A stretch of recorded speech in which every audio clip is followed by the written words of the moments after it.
Donc, à la suite du module 4 qui parle du réseau virtuel sur Azure et du module 5 également sur la partie sécurité où on a vu le NSG, nous abordons aujourd'hui comment administrer le trafic réseau. Donc, l'administration du trafic réseau, nous allons notamment parler des load balancers, des load balancers et puis de tout ce qui nous permet de pouvoir faire de la surveillance, un peu de troubleshooting pour résoudre les problèmes de connexion qu'on peut avoir. Donc, on aura trois points essentiels, le load balancer, l'application gateway et puis le network watcher. Alors, le load balancer, c'est quoi? Comme son nom l'indique, c'est un équilibreur de charge. Cette solution est un standard, hein. C'est-à-dire que ça existe dans beaucoup, sinon dans bien nombre d'équipementiers ou bien d'éditeurs dans leurs solutions. Voilà, donc Microsoft, même sur Windows Server, ils ont même une fonctionnalité qu'on appelle le load balancer qui permet de configurer le clustering et autres. Voilà. Donc, ici, l'équilibreur de charge va se présenter sous plusieurs formes dans Azure. Donc, on aura euh, l'application gateway, qui est aussi un load balancer, mais lui va être utilisé pour la distribution et aussi l'optimisation de distribution de charge sur un ensemble de serveurs d'application. Voilà. Et puis, comme on dit, l'application gateway, donc, c'est concernant des serveurs d'application et cet équilibreur de charge va essayer d'optimiser la distribution de charge sur ces serveurs-là. Et lui, il intègre aussi, je peux dire, des, des possibilités ou sinon des avantages, des options de sécurité, voilà, qui vont lui permettre de pouvoir renforcer l'accès à telle ou telle application à travers un pare-feu qu'on appelle le, le WAF, Web Application Firewall. Donc, quand vous entendez parler de WAF, le WAF, c'est aussi un firewall, mais qui est un peu spécifique, hein, au niveau des applications. Donc, vous avez tout un ensemble, de caractéristiques en termes de protocole. Dans quel cadre est-ce qu'on l'utilise en privé? C'est-à-dire que lui, en général, va se limiter au niveau d'une région. Il ne va pas au-delà d'une région. Retenez ça très bien. C'est-à-dire que si vous choisissez une application gateway, dites-vous que ses capacités ne vont pas au-delà de la région où se trouve vos serveurs d'application. Voilà. Donc, on peut l'utiliser sur Azure ou bien dans un autre cloud qui n'est pas forcément Azure. Donc, c'est bon, un service qui peut être utilisé en dehors de Azure. Même si vous avez une solution on-prem, vous pouvez également utiliser l'application Gateway. Voilà. Autre équilibreur de charge, on a le front door. Voilà, le front door. Lui va être utilisé pour également optimiser la distribution au niveau des serveurs d'application, mais à un niveau plus élevé. Voilà. Donc, ça veut dire que lui, il fait à peu près le même travail que l'application Gateway, mais en termes de scope, hein, en termes de périmètre, là où l'application Gateway se limite à une région, le front door va être capable de gérer des serveurs d'application du point de vue mondial. Voilà. Et basé sur des microserveurs qui vont tourner soit avec des conteneurs et autres. Lui, il n'est pas limité à une région. Donc, il est global, c'est-à-dire qu'il est capable d'être utilisé ou bien sollicité ou bien de pouvoir manager des serveurs à travers le monde, dans n'importe quelle région Azure à travers le globe. Voilà.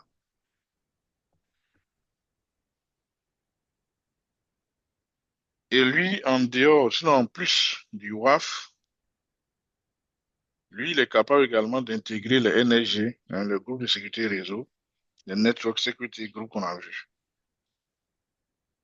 Donc, l'application Gateway va optimiser la distribution de charges sur les serveurs d'application. Lui, il est circonscrit du point de vue régional. Voilà. Peut être utilisé sur Azure, sur un autre cloud qui n'est pas Azure ou bien on-prem.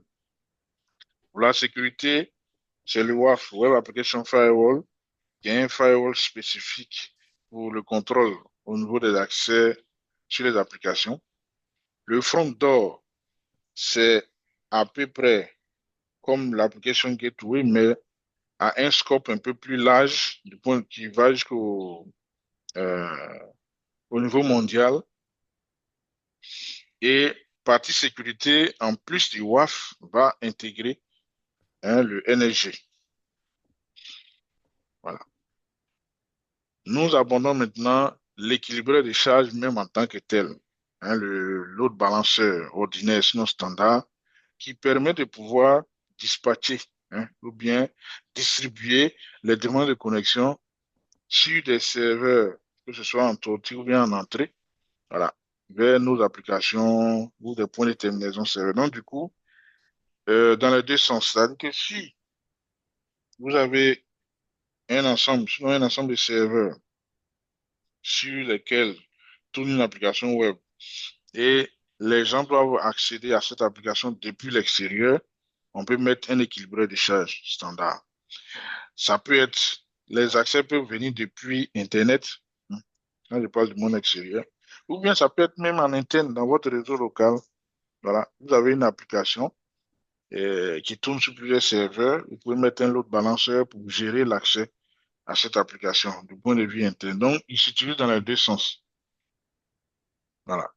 Vous voyez qu'à ce niveau, les protocoles changent. On passe en TCP, UDP. Lui aussi, il est limité du point de vue régional. Il ne peut être utilisé que sur Azure. En termes de sécurité, il ne peut que prendre en compte le NSG. Voilà. Donc, c'est vraiment l'équilibre des charges standard. Et le dernier que nous voyons s'appelle le Traffic Manager. Alors, on le verra, je pense bien, dans le dernier module. Il joue un rôle très, très, très important en termes euh, de reprise d'activité. Voilà. Donc, il y a une solution à Azure qu'on appelle euh, Site Recovery. Voilà. Site Recovery, c'est, si tu veux, c'est la solution de reprise d'activité après incident qu'Azure propose. Et dans cette solution-là, c'est le Traffic Manager qui est utilisé voilà, pour gérer le achat, si vous voulez. Le achat, c'est la haute disponibilité. Donc, puis, il va permettre de distribuer le trafic aux services dans des régions Azure mondiales. Donc, si vous voulez, si vous avez des services dans une région, n'importe quoi, les États-Unis, et puis vous avez d'autres services dans une autre région, comme par exemple l'Afrique du Sud, et vous voulez mettre en place une solution de haute disponibilité mondiale, c'est le Traffic Manager qui est utilisé pour distribuer ces charges-là, sinon les connexions. Voilà. Lui, il utilise tous les protocoles disponibles. Son scope, c'est mondial. Il prend en compte l'environnement Azure, l'environnement cloud non Azure. Et puis, si vous avez aussi des serveurs ou services on-prem, le Traffic Manager également peut être utilisé pour les gérer. Donc, voici les quatre modèles de load balancer que Azure nous propose. L'application gateway, le front door, l'équilibreur de charge standard et le traffic manager. Donc, dans tout ce que je viens de dire, on a euh, deux façons de les utiliser, comme je l'ai dit. Donc, soit on est dans un réseau euh, privé qui reçoit des connexions venant de l'extérieur. En ce moment, notre équilibreur de charge, que ce soit le front door, l'équilibreur de charge standard, le traffic manager et autres, on parlera d'équilibreur de charge public, puisque sa patte externe qui reçoit les demandes de connexion, hein, est tournée vers l'extérieur. Voilà, c'est pourquoi on parle d'équilibreur de charge public. Donc, là où vous voyez le symbole cloud, hein, où il y a port TCP 80, sur cette patte de l'équilibreur de charge, on aura forcément une adresse IP publique pour permettre au monde extérieur de pouvoir joindre, hein, cet équilibreur de charge. Et derrière, dans le même euh, Virtual Network, vous voyez l'ensemble des serveurs, vous avez mis les VM là, l'ensemble des serveurs derrière le load balancer. Donc, on parle d'équilibreur de charge public lorsque cet équilibreur de charge reçoit des demandes de connexion venant de l'extérieur. L'équilibreur de charge interne, c'est que tout se passe à l'intérieur de votre réseau, pas d'accès externe.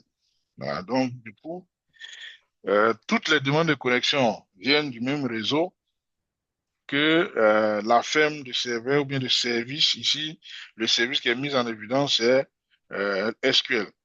Donc, que ce soit les VM ou bien les services qui sont en back-end derrière le load balancer, eux tous sont à l'intérieur du même réseau. Voilà. En ce moment, on parle d'équilibreur de charges internes. Et les équilibreurs de charges, quand vous allez les choisir lors de vos configurations ou bien de vos implémentations sur Azure, on a deux références. On a l'équilibreur de charges de base, si tu veux, d'entrée. Et puis, on a le standard. Donc, en fonction de ce que vous voulez faire, soit vous choisissez la référence de base ou bien vous choisissez la référence standard. Voilà. Mais nous allons parcourir un peu les SKU, vous allez voir la différence. Donc, la référence de base, par exemple, est capable d'adresser 300 configurations d'adresse IP et puis des groupes de haute disponibilité. Bon. Tandis que la référence standard peut aller jusqu'à 500 instances. Alors, les 300 configurations d'adresse IP, ça veut dire que derrière l'équilibreur de charge, on peut avoir jusqu'à 300 serveurs dans le back-end, tandis que dans le standard, on a 5000. Donc, si on veut prendre le cas ici, ce sont les bases de données SQL là qui représentent le back-end. Donc, on peut avoir dans la référence de base jusqu'à 300. Tandis que dans la référence standard, on peut avoir jusqu'à 5000. Voilà. C'est comme ça qu'il faut comprendre. Et puis, les sons d'intégrité, c'est un peu comme le heartbeat. Pour ceux qui ont déjà vu un peu ou bien configuré un peu les clustering, c'est-à-dire que ce sont ces pulsations-là qui permettent à chaque équipement dans le back-end de savoir que son ou bien ses copains dans le même back-end sont en bonne santé ou bien fonctionnent correctement. Voilà. Donc, ces sons vont être envoyés à travers soit du TCP ou bien du HTTP. Dans la référence standard, en plus du TCP et du HTTP, il y a le HTTPS qui s'ajoute. Les zones de disponibilité dans la référence de base non prises en compte. Dans la référence standard, on peut avoir des front-ends redondants, interzones et zonaux pour le trafic entrant et sortant. Voilà. Ça veut dire que ici, devant le load balancer qui est là, au-dessus, dans le front-end, on peut avoir des éléments redondants. Voilà. Ou bien si je reviens encore plus loin, ici, dans le front, ici, le front-end, c'est le monde public Internet avec le port TCP 80. C'est-à-dire qu'on peut avoir deux liaisons, hein, ou même trois liaisons. Pour ceux qui aiment bien cette configuration, de sorte à ce que si une liaison tombe, l'autre ou bien les autres puissent toujours continuer à assurer l'accès. C'est ce que ça veut dire. Plusieurs serveurs frontaux. Alors, la référence de base, c'est au niveau des serveurs entrants seulement. On peut avoir plusieurs, mais pas les serveurs sortants. Trafic entrant et sortant, lui, oui, on peut avoir plusieurs serveurs. Une question? Non. Par défaut, le trafic est ouvert sur Internet. Ça, c'est la référence de base, avec pas de sécurité. Pour la référence standard, c'est fermé aux connexions entrantes, sauf si elles sont ouvertes par le groupe de sécurité réseau. Non. C'est-à-dire que normalement, par défaut, si toi, ta configuration est ouverte sur Internet, tu es exposé. C'est le cas de la référence de base. La référence standard, tout est fermé et c'est ce que vous décidez d'ouvrir sur euh, le monde extérieur qui est ouvert. En termes de SLA, si vous choisissez la référence de base, il n'y a pas de SLA. C'est-à-dire que ça peut fonctionner, ça peut ne pas fonctionner. Alors, Microsoft n'a pas de compte à vous rendre parce que vous ont déjà prévenu qu'avec cette référence-là, il n'y a aucune garantie. Tandis que la référence standard nous offre 99,99% de disponibilité. Ça veut dire que quasiment pas d'indisponibilité ou bien pas de temps d'arrêt. Alors, les 99,99% correspondent à 5 minutes de temps d'arrêt sur 365 jours. Donc, bon, je ne dis pas que c'est négligeable, hein, mais c'est beaucoup mieux.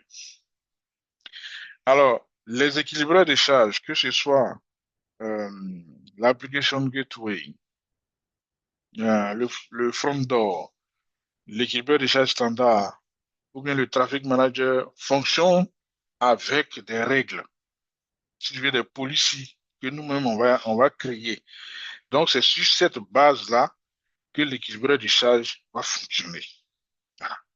Donc, si vous écrivez mal vos règles, bon, l'équilibreur de charge est un peu comme un robot. Il va fonctionner tel que vous avez écrit les règles. Si vos règles aussi sont bien peaufinées, il sera très efficace. Ça veut dire quoi? Ça veut dire que à l'intérieur du load balancer, on a des éléments, hein. Donc, on a d'abord le front-end IP address, c'est que c'est l'adresse IP qui est en sortie sur laquelle les connexions vont venir.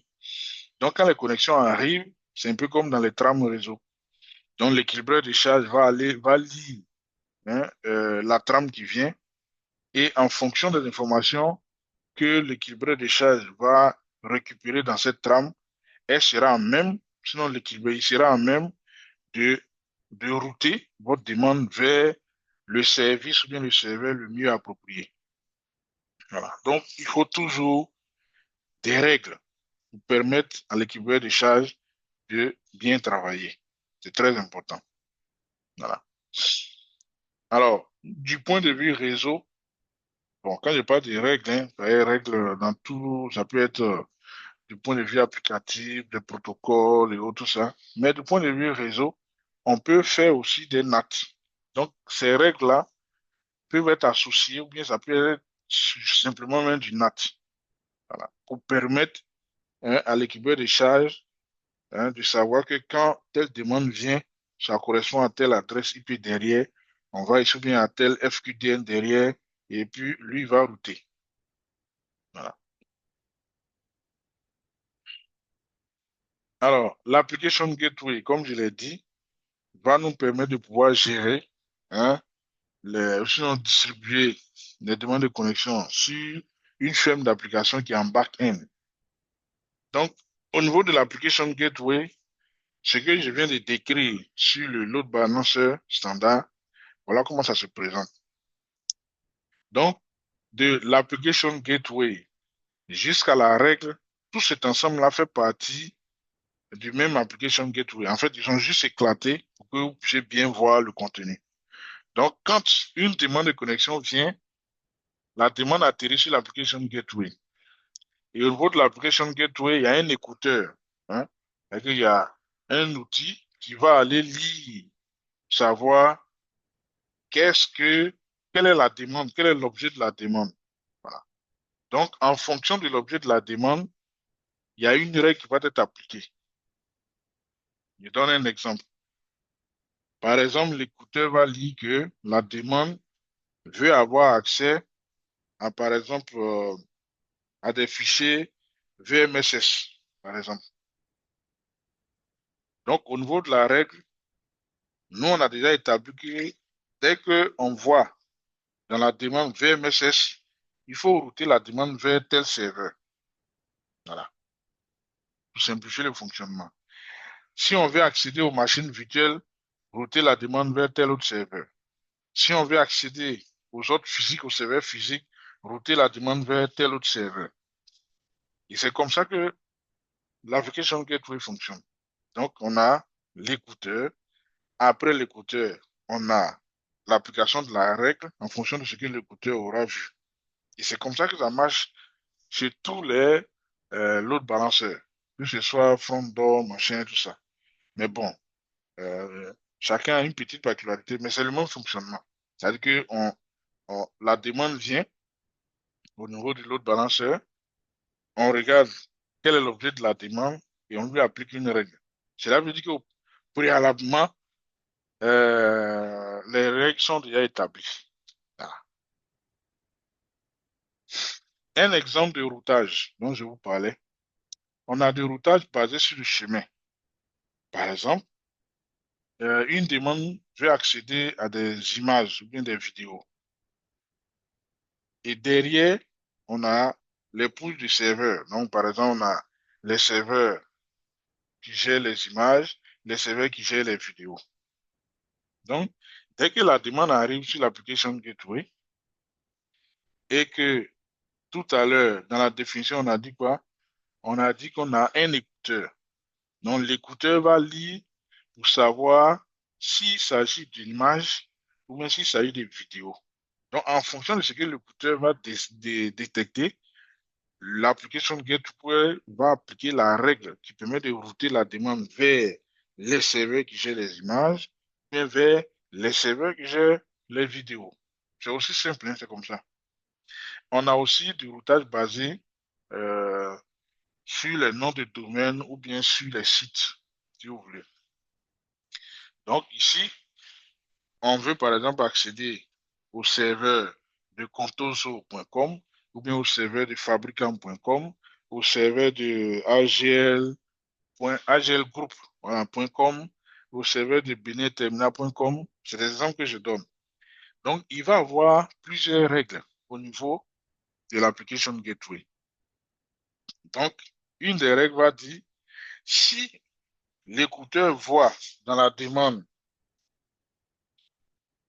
beneterminal.com, la règle doit router cette demande-là vers le pool de serveurs, hein, ou bien vers le réseau de Benet Terminal. Voilà. Donc, quand au niveau de l'écouteur, on voit le domaine Contoso, on route la demande vers le pool de serveurs de Contoso. Quand on voit vers fabricant, ainsi de suite. Donc, c'est comme ça que les règles sont établies pour permettre un fonctionnement efficace, hein, de notre load balancer. Alors, le Network Oui, Watcher. allô? Network Watcher, comme son nom l'indique. Alors, quelle est la traduction la plus fidèle en français? Watcher, c'est bon, watch, c'est regarder, il veut suivre. Alors, dans le watcher, c'est celui qui suit, qui regarde. Bon, je ne t'ai même pas observé, mais bon, si on dit surveiller, c'est trop. Ouais, surveiller, ça arrive un peu à du monitoring, superviser. Bon, mais le watcher, c'est lui qui permet d'avoir une vue sur le réseau. Et ce network watcher va nous permettre de faire beaucoup, beaucoup de choses du point de vue réseau. Donc, l'une des choses qu'on pourra faire avec le network watcher, c'est de faire du monitoring de connexions. Donc, on pourra voir nos différentes connexions du point de vue synoptique. C'est qu'on aura un petit schéma. euh, c'est un schéma, oui, c'est ça, interactif, c'est-à-dire qui est, qui est, qui est interactif de sorte à ce que si tu cliques sur un élément, automatiquement, ça te dirige vers l'élément en question. Voilà.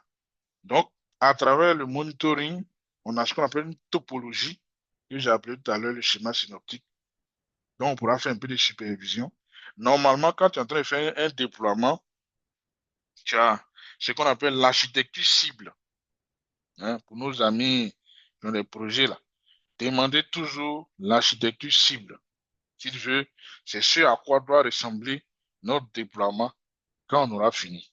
Hein, c'est comme tu veux construire une maison, il y a il y a un plan tracé, simplement, le plan de marge, le plan de quoi, mais il y a un plan en général en 3D, hein, auquel la maison doit ressembler un peu, hein, à la fin. Donc, au fur et à mesure que tu es en train de déployer là, tu dois pouvoir te sentir un peu vers cette topologie-là. Voilà. Donc, la topologie dans le moniteur de connexion te permet de voir au fur et à mesure tout ce que tu déploies, même les liens d'interconnexion. Donc, si tu es en train de t'éloigner, automatiquement, tu sais que l'architecture cible là ne correspond pas à ce que tu es en train de faire. Autre chose, le Network Watcher nous permet de faire le diagnostic du NSG. On a vu que on peut appliquer le NSG au niveau du subnet ou bien au niveau de la carte réseau. Et on peut l'appliquer plusieurs fois. Et le fait de pouvoir l'appliquer plusieurs fois va créer soit des conflits au niveau des, des mesures de sécurité. Voilà. Donc, il peut arriver que certaines règles du NSG ne s'appliquent pas, tandis que d'autres vont s'appliquer. Donc, le diagnostic NSG nous permet de savoir effectivement quelles sont euh, les règles qui s'appliquent ou bien quelles sont les règles qui ne s'appliquent pas et pourquoi. S'il y a un problème au niveau de l'énergie, lui nous permet de savoir exactement quel est le problème et à quel niveau. Voilà. Et ensuite, on pourra voir les règles effectives, comme je l'ai dit, qui s'appliquent. On, on peut également voir les problèmes de connexion VPN, un peu comme un diagnostic, quoi, pour savoir au niveau du VPN quel est le problème et c'est à quel niveau, quelles sont les solutions de remédiation. On peut également l'utiliser pour la résolution des problèmes de connexion. Par exemple, euh, tu as un serveur qui est injoignable, tu as une application qui est injoignable, ou bien tu as un serveur qui veut faire du RDP, ou bien sur lequel on veut faire du RDP, ça ne marche pas. Donc tout ça, le Network Watcher a des services qui nous permettent de pouvoir faire ces diagnostics et résoudre ces problèmes. On peut faire la vérification du flux IP. Alors, la vérification du flux IP, dans la pratique actuelle, ça ressemble un peu au ping. Voilà. Donc, ça veut dire que je vais tester pour voir si le l'équipement ou bien la ressource que je veux, avec qui je veux échanger est disponible, bien sûr, sur le réseau. Donc, vérification du flux IP. La capture de paquet, lui, il va te permettre de capturer tout le trafic. Hein. Tu indiques, par exemple, une adresse IP. Donc, tout le trafic en sortie, en entrée sur cette adresse IP là va être capturé quelque part. Et tu vas pouvoir analyser pour savoir s'il y a des problèmes ou pas. Si tu veux, ben, si vous voulez, c'est un peu ce que le Wireshark fait. Voilà. C'est la même chose. Mais sauf que ici, c'est sur Azure. On a aussi le tronçon suivant. Le tronçon suivant, son équivalent, c'est le traceset, ou bien traceroute, ceux qui sont dans Cisco ou bien Linux. Donc, il te permet de savoir quel est le chemin que va parcourir tes paquets pour arriver à destination. Voilà. Donc, tout ça dans le même network watcher. On a aussi le journal de flux.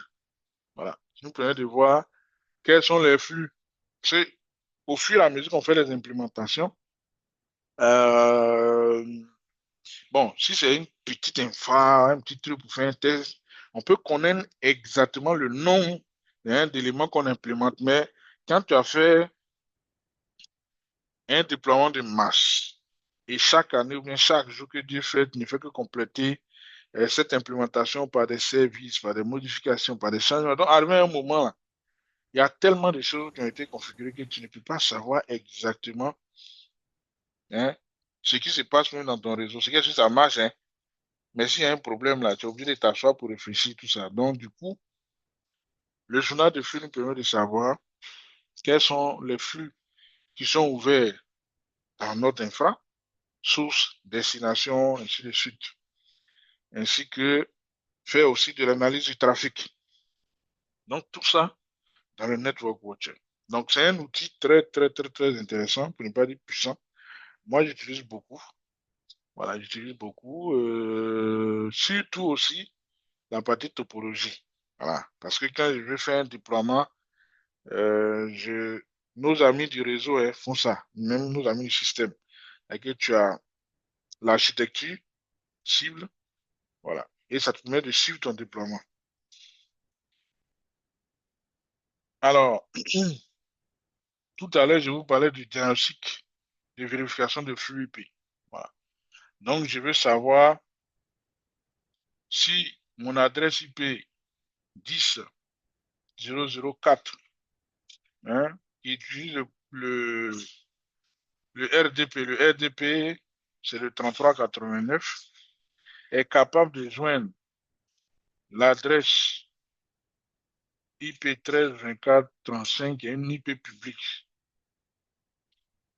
Voilà. All in one. Non, c'est plutôt joignable par. Voilà. Donc, c'est l'adresse IP publique qui veut joindre, qui veut faire du RDP sur l'adresse privée. Et quand vous lancez le test, il vous dit, il vous dit que l'accès est refusé. Et l'explication en bas, c'est quoi? Règle de sécurité inbound, hein, deny all inbound. Donc, automatiquement, ça te permet de savoir que depuis l'extérieur, on ne peut pas faire du RDP sur ce serveur parce que au niveau du NSG, il y a une règle, hein, le deny all inbound là, qui fait que le RDP ne marche pas. Et si on creuse encore, ça veut dire que ta règle autorisant le RDP sur cette machine-là a, comment on appelle ça, est mal positionnée. Voilà. Je vous rappelle que lorsqu'on voyait le NSG et que on devait créer les règles dans le NSG, la première des choses qu'il faut, à laquelle il faut faire attention, c'est au niveau si tu veux, de l'ID ou bien du numéro de ta règle. Voilà. Donc, il faut choisir un numéro qui est, je peux dire, euh, qui n'est pas supérieur au deny all, soit inbound ou bien outbound. Donc, ici, si le deny all inbound est 65 000 et que toi, tu as choisi 65 001, 65 002, ça ne va pas marcher. Donc, il faut choisir une référence qui est en dessous. Donc, tu pourrais choisir, par exemple, 100, 200, 300 pour que cette règle-là s'applique.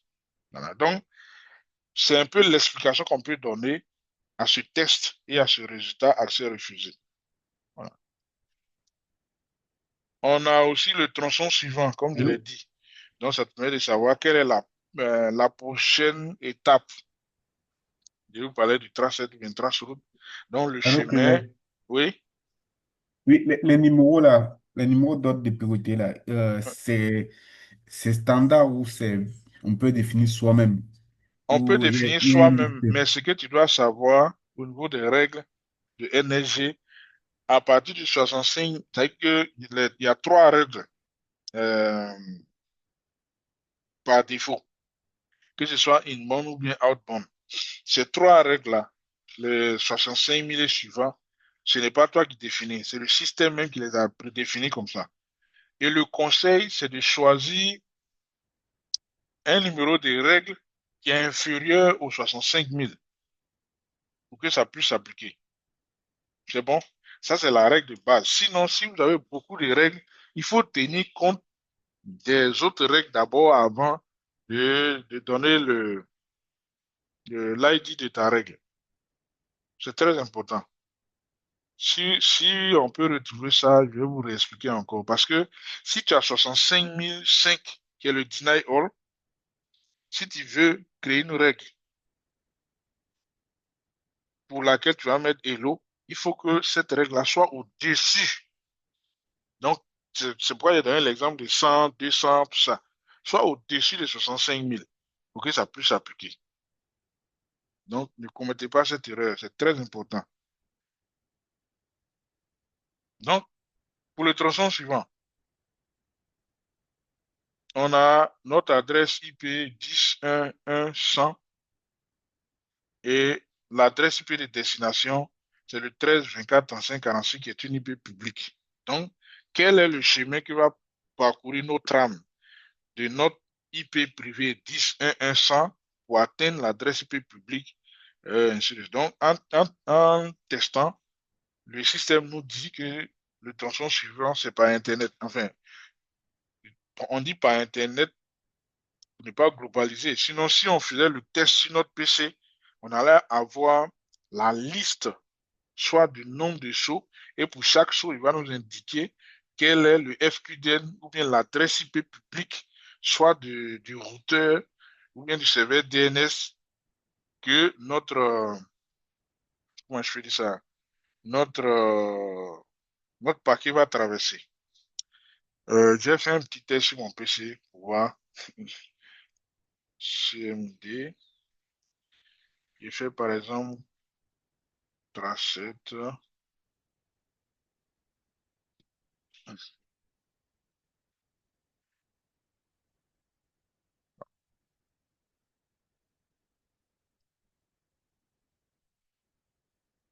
Bon, il met du temps.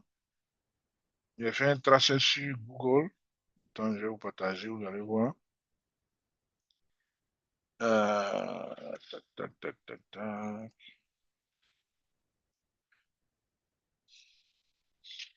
Voilà, donc vous voyez par exemple, normalement, quand on fait notre tracé, notre trace route, on devait avoir quelque chose comme ça. Mais sur Azure, il nous épargne de tous ces détails.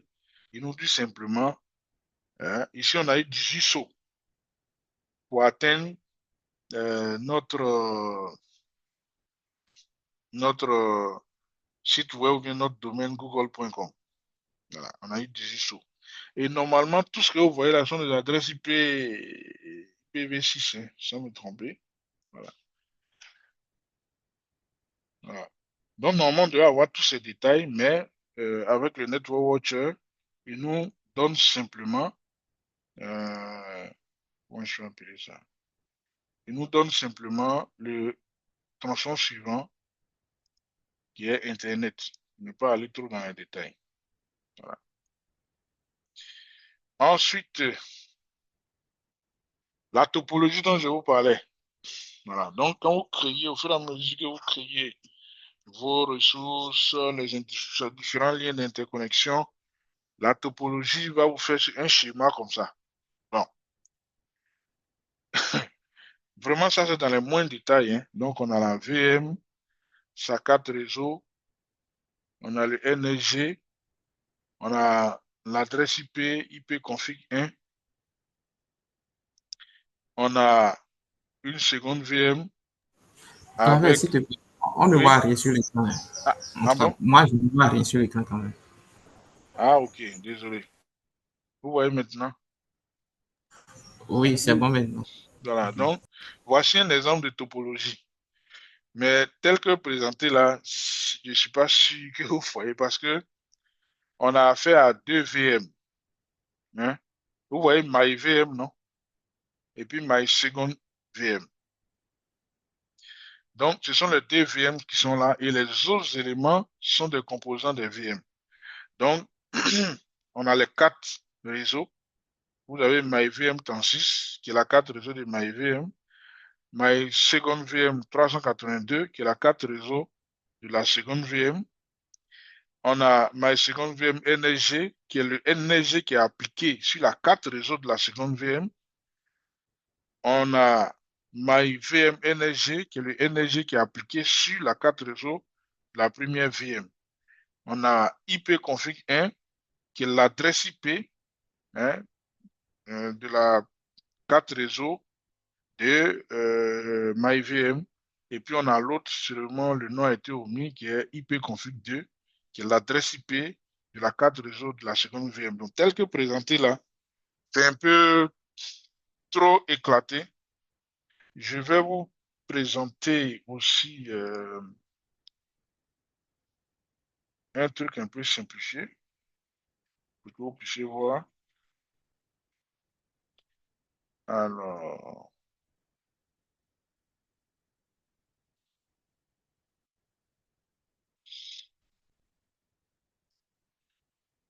vous voyez mon portail.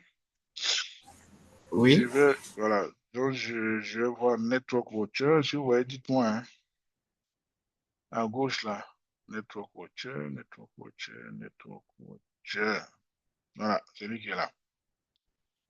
Donc, Network Watcher, dans la partie monitoring, vous voyez. Donc, je prends topologie et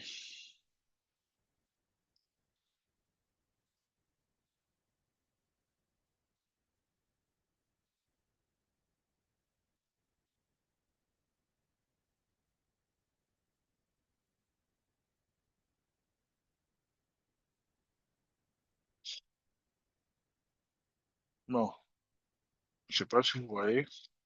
Voilà. Donc, dans mon cas, j'ai créé juste deux VM, deux virtual network. Et puis, si vous vous rappelez, on a fait le peering entre ces deux virtual networks. Ouais, non. Donc, on a euh, VNet août 2025 et puis VNet 001. Alors, si je clique sur un, il me donne un peu le détail. On a le lien aussi qui est là, qui est le peering, il me donne le détail. Si tout à l'heure, je viens et je fais quoi? Virtual machine. Et je crée une VM associée à l'un des VNet ou bien l'une des VNet.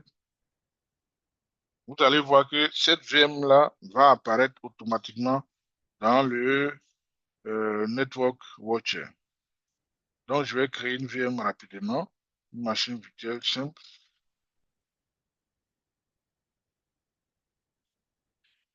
Alors, ressource group, Network Watcher, nom de la machine virtuelle, VM août 2025 001. Les États-Unis et Realty Zone. Bon, tout ça. Alors, security type, image, je vais choisir Windows. Hmm. Windows Server 2016. Alors, on dit quoi? 1. D'accord.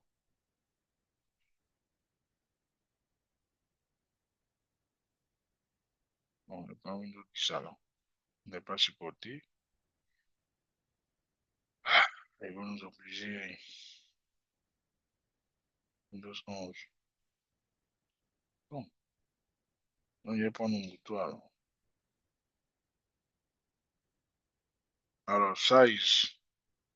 Alors, il y a plusieurs types de VM, hein. Je choisis celle-là. Username.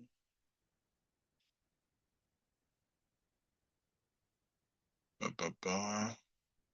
Alors, qui paie?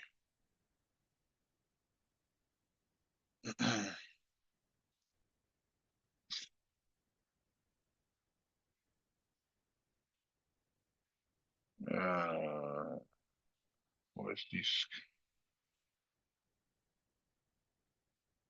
Bon. Euh,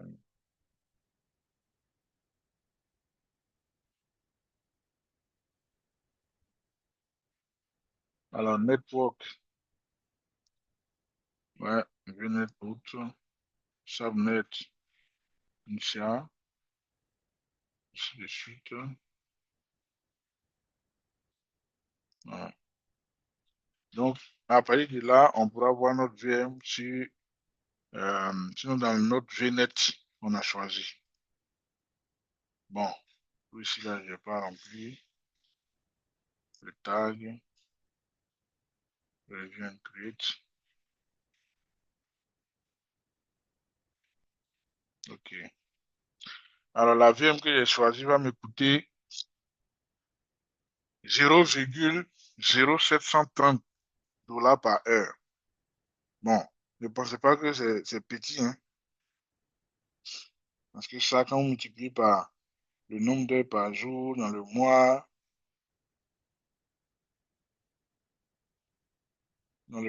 ça fait beaucoup.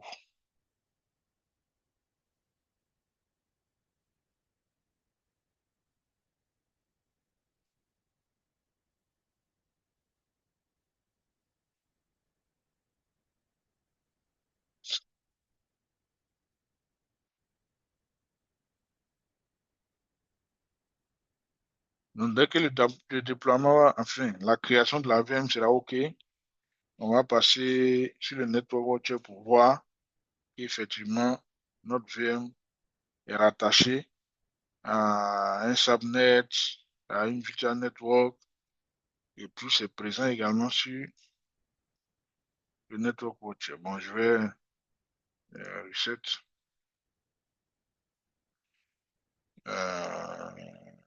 Sound. Bon, pas encore OK.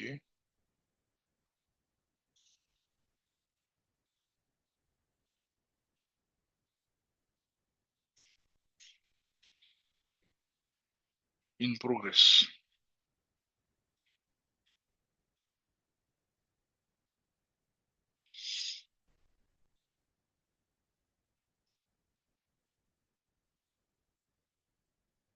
Bon, oui, c'est là.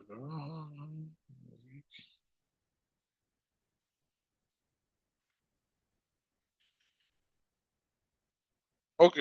Deployment success. Go to resource. Donc, je vais actualiser ici encore pour voir si c'est OK. Bon, c'est pas encore OK. Actualiser.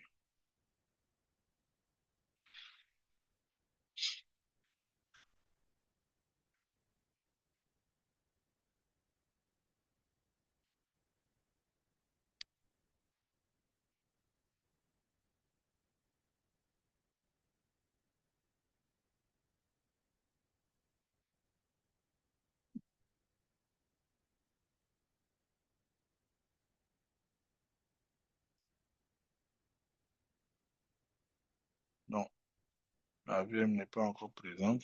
Mais on a notre virtual network qui est là. On a notre subnet. On devrait pouvoir voir la VM.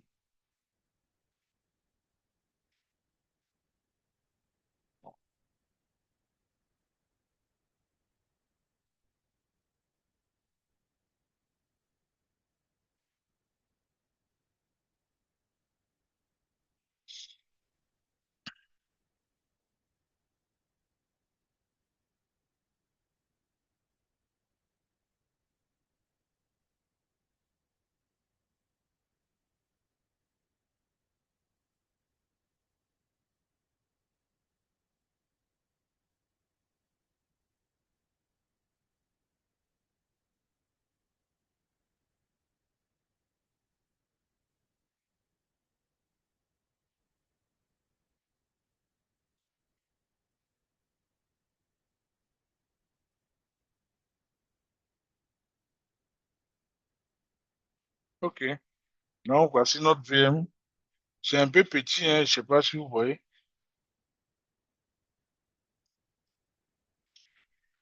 Donc, Pas encore. vous ne voyez pas encore?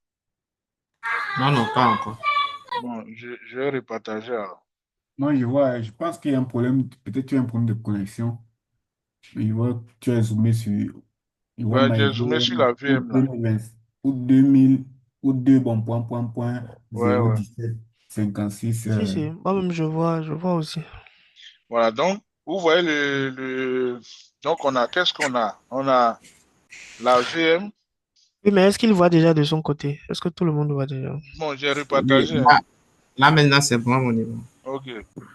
Donc, ce que vous voyez là, c'est la représentation synoptique d'une VM.